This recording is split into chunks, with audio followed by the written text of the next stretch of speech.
going to be interesting. I'm going to make two comments while he's loading it up. One is you're going to see India's largest organization, Reliance, coming in talking about innovation and new technologies and new solutions. And the second is just outside when we're having tea. So I know Vivek from before. And we were talking about how the audience here is more students and should we start pivoting more towards students. And then I really went back to college and I said, actually, as a student, everything is interesting. So hopefully whatever we're talking about at whatever scale is comes out as interesting. My name is Ashish.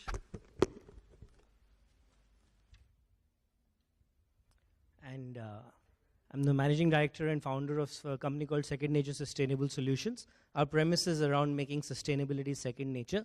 I've just made a slight tweak to the title. If you look at it, I've said we're also talking about not just technologies but solutions. And for me, when I think about it, then it's again bringing back to how do you convert something that might be a product, a technology, a practice, and build it into a solution. And that's kind of where we'll go. I'm going to talk about three different areas, and pretty quickly, so I don't think we'll run into time issues.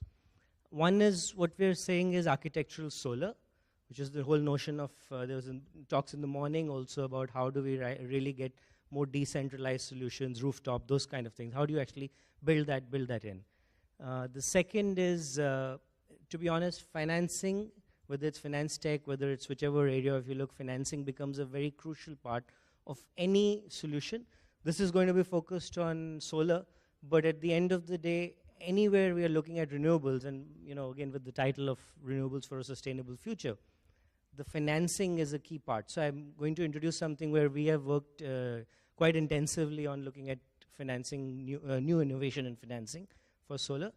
And finally, something which is quite close to my heart, we talked about waste to wealth in the last one, and really back to wet waste, back to using solid waste, and how do you use that, and automated composting solution for that. Now, just about Second Nature, the company, I don't know whether we'll get time to get into it too much, but our focus is on decentralized solutions or distributed solutions, which is the industry, a commercial center, institution, residential. And within that, what happens with energy, what happens with resource usage, what happens with waste, and try to make sure that the solutions that are being used there are clean tech, sustainable, at a viable financial point. So architectural solar. I don't know if the stats that are exactly out there, but there's belief that India is still to build about 70% of the buildings. So wherever we are today, at least 2x of that we have to build by the next 10, 15, 20 years, depending on which report you read. And that is going to be a lot of steel, a lot of glass, a lot of all these energy consuming devices. And we're sitting in Delhi here, you drive down to Gurgaon, you go up to Noida, and anyway, we're seeing a lot of buildings come up. So one thing we have seen with the solar sector is that it's very difficult to get at a, again, decentralized level, a factory or a commercial mall, a school, to give up their rooftop. So we keep talking about rooftop, and again, as decentralized, this is focused on rooftop. It's very difficult to give up the rooftop. However, you can build something like this today with solar. So this is just an elevated integrated rooftop. Those are solar panels, and you can see the sunlight streaming in. Those are solar panels. The benefits of this are immense. Normally, when you ask somebody to set up a rooftop, they will not be able to use their roof anymore because the solar panels will be on the roof. What we're doing, or you have to put a metal shed on top. So you put a metal shed on top of that, you put the solar panels, and then they can still use the roof. And believe me, we hit this problem day in and day out where people are, land is scarce, and people are reluctant to give up their rooftop. One side we sell the longevity of solar to say 25 years, and then you say you're blocking your space for 25 years. And it's a very difficult concept for an industry, for a factory, for a commercial mall.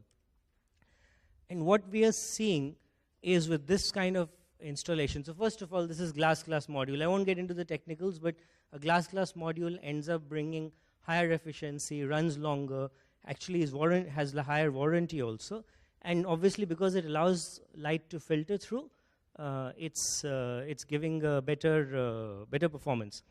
Now, traditionally, these solutions have been called BIPV, Building Integrated PV, for those who know. Here we are actually talking about standard solar panels. The same manufacturers, tier 1 manufacturers that we go and buy solar panels for everything, we can put those same panels here. The difference being glass, which actually adds value to them. And one case we had where, very interestingly, the end user was suffering from a problem of rain. This is out very close to Mumbai. Rain on the rooftop and having leakage problems. And so they actually like this idea just from the fact that you've elevated, you've got a full cover, and it'll be rainproof because there's no gaps in this. This whole selection is there's no gaps. And like I said earlier, every solution we look at, we work on what do we do with the financing. So again, back to these solutions were not third-party financed. Today we are able to bring in third-party financing to execute this, very similar to a regular solar rooftop solution. And so just flipping through some options on this could be another, like a factory. Again, where you're doing skylights. Skylights should not be built anymore, in my opinion. It's a waste. You get 2 for 1 here. This is a beautiful community center. This is not ours, but something similar that we are working on. We're working on something where there could be a restaurant, an open-air restaurant under this. There's a whole concept of urban farming coming up. So again, urban farming needs some light coming in. You can use the rooftop, so something like this will work there also. And then obviously we still have the traditional skylights with thin film. The next thing that we have looked at is how do you, again, for industries especially, where the rooftop is being fabricated, there are prefab areas, so you actually can integrate the solar panels in the fabrication, so you're maximizing your space. And similar thing we're doing on some of these rooftops. So if you look at, when you go to a chocolate manufacturer, food manufacturer, a lot of them have concerns about moisture, temperature. So they'll have these membranes on top of their rooftop. The rooftop will be stable, they'll have membranes. And those membranes have to be maintained. There's insulation wool under this. You can't actually install a traditional solar panel at an incline on those at all. So what we're doing here is we've got these thin, again, standard crystalline solar panel that we're able to install, put adhesive, and again, you get maximized benefit out of it because it's flat, and so your laying surface actually goes higher. You're actually getting more bang for the buck. And this too is something we can finance.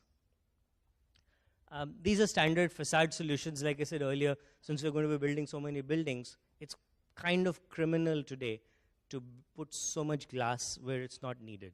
And you get glass facade solar panels of multiple levels of transparency, which in case are sometimes good. So today we're putting a lot of glass, and then we're putting that glass at high tint, and then we put curtains on it, right? It's attracting more heat also. So if from a design perspective, and we have started working a lot with architects and architects and designers of buildings and facade consultants, that these are things they can start doing. And last but not least, I know Mr. Sapre said we should talk about what's happening here and not imitate. At the same time, we keep getting questions about, hey, this is all fine and good. This must be happening somewhere in the West. These are executions in India now. So these things are happening in India. We're able to get them all done. Moving on, like I said, we wanted to talk about financing. So I don't know the lay of the land in the room, but just for 30 seconds, if I talk about what's the challenge with the solar plant which is being set up. So typical regular size solar plant for, say, an industrial rooftop runs anywhere from 3 to 4 crores ballpark. Now, a regular industry has not really got the capex to put it. If they go and buy it, they have to put 30% as equity down and then go to the bank to get a loan. No industry wants to go to the bank to get a loan. The ones who have the money don't want to go to the bank because it shows up on the CFO's list on the P&L side. So they don't like that either. So there's a big challenge on that, which is why solar started becoming more and more, and again, I'm talking about a lot of rooftop solar, captive, decentralized solar, really caught on with the whole notion of third-party financing. And we got into this thing called the OPEX model, the BOOT, which is build, own, operate, transfer. And what happens in that is, I'm an investor, one of you has your factory plant, there's a 500 kilowatt project we set up on your rooftop, I put the capex, you consume the electricity, you consume 100 units, you pay for 100 units. Very similar to your electricity bill. The difference being today we are able to lower the price. So if you're paying 8 rupees on your electricity bill per unit, a solar plant you might be paying 6 rupees, something like that. Very nice, works very well, brilliantly. If that is the case, and whoever was here in the morning, we heard at least 2-3 of those EPC speakers, Amplus, SunSource and all, who are big players in this industry, saying we're just not reaching the volumes on the rooftop side. So we went back and studied this problem and said, what's really happening? Why are this model where somebody's putting in the capex? You talk to anybody in the elevator, anywhere, and you say, hey, you just need to say yes and we'll come and do everything and we'll give you power for free. Why doesn't it happen? It's bizarre. So we went and started thinking about it. So there are really potentially 3 issues which come out. Simply put, duration, the contract itself, and how management perceives it at the end user's perspective. So the duration is a big challenge. I've worked in large corporates, and it's very difficult to make a call for 20 years. And the contracts are generally, at best, 15 years, typically 20, 25 years. And you're doing it with an unknown new entity. So you've never really worked with this company, and then you're signing up a long-term contract for 20 years. Lots of times we sell the technology and say, hey, these are new technologies, these are great. And then we're signing up for 20, 25 years, where the technology could become obsolete. So again, you're flipping that whole thing. And lastly, we have seen lots of times that, again, industries and commercial centers have property lease agreements which are not this long. There'll be 7 years, 8 years, 10 years. You can't sign a 20-year contract there and a 7-8-year contract on the lease. So there's a lot of challenges that go on that. Any one of you who's actually seen one of these PPA contracts, the power purchase agreement, it's a nightmare. It'll put you to sleep, 40, 45 pages. There's a lot of legalese, and I've sat through so many of them. There's always something new that comes up. 45 pages of legalese is not going to be easy. And there's still risk. At the end of the day, you're still signing an agreement with a company that is going to pay you for electricity that you have generated, and by the company that is generating the power is somebody you have never worked with in the past for anything else, because most of the players are new to that particular off-taker. Finally, when we really thought about from a management perspective, what's happening is, and bear with me for a little bit accounting detail on this, anything that we do on that model shows up as liability on the P&L side, which CFOs hate. So we have seen contracts go through the entire rigmarole of the first 2 issues and then land up at the CFO's desk and not go through, right? So, like I said, there's lots of other issues, but we started looking specifically at saying, why does this model not work when there's enough financing coming in, there's enough billions of dollars coming into the Indian market for rooftop solar, but we're not catching on. And based on that, we started working on the other side and said, actually, what you need is institutional finance back in the game. So institutional finance is what has helped the cell phone market take off, the automobile market take off. Everything that becomes product, becomes mainstream, comes from institutional finance. And for this case, we're saying solar panels are like an equipment. It's a long-term lease basis, you can do it. You use standard leasing companies to bring in. And I know there are a few players out there who are saying they're doing lease-based financing. As far as I know, only Tata Capital has lease financed Tata's own project right now. So it's all in the family right now. And what we see as the benefits of this is, like every other thing, you save from day one, but you're signing a 5-year contract, which means after 5 years, you as the user can give me back my solar equipment, and I take it back. If you love the project, you can renew the lease. And guess what will happen? You will actually lower the cost now, because it's a lease. Value has depreciated. So you're now signing a contract for another 5 years at a lower rate, right? And so we're seeing that that's a huge benefit. Operation maintenance, just like the normal OpEx model, will be something that we will maintain. And to exemplify, when we all look at tariff, so on the left is with the lease and on the right is the OpEx. The x-axis is number of years, so going from 1 year to 25 years, lifetime of a solar project. Y-axis is tariff. As you can see on the lease, you'll be doing a short-term deal, and then the price will drop, and then you'll continue having the price drop. Whereas on the OPEX one, you'll see a little increase. The reason it increases a bit is because operation maintenance costs will traditionally always go up on some incremental basis year on year. Right. So we are now actually ready with this model. We have our financing partners ready with this, and as of today, we are talking to a lot of our clients to actually start doing five-year solar contracts.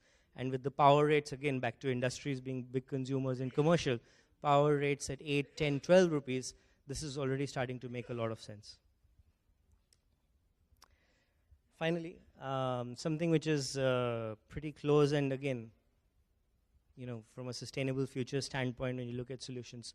So how many of you here actually segregate your waste, your household waste? All right, so quite a handful. So I guess you guys know what it means. So essentially, you end up with wet waste and dry waste. Even today, I know there's waste to wealth and all, but even today, the best way to use your wet waste is to essentially convert it into compost and give it back to the soil. It's been a traditionally difficult problem, not because of segregation, because of actually just the compost generation. And if you look at one of our typical composters that are running around, which we do this is something like 1,000 liter in a 500 residential apartment society. This would be, there would be 4 of these installed to take care of their entire waste. What happens with this is there's a small motor, as you can see, it needs to run. This composting is very natural, it's aerobic, it has to maintain a certain temperature and then get some airflow, and that you do by rotation of the bin. Now, what happens with this is it becomes a problem on the operation side. And we have gone in and seen many situations where it runs for the first month, runs for the second month, and then it starts crashing. The moment it starts crashing, definitely there's problems of smell, there's problems of not getting the right kind of compost, and everybody says the technology doesn't work, which is our traditional answer that technology doesn't work.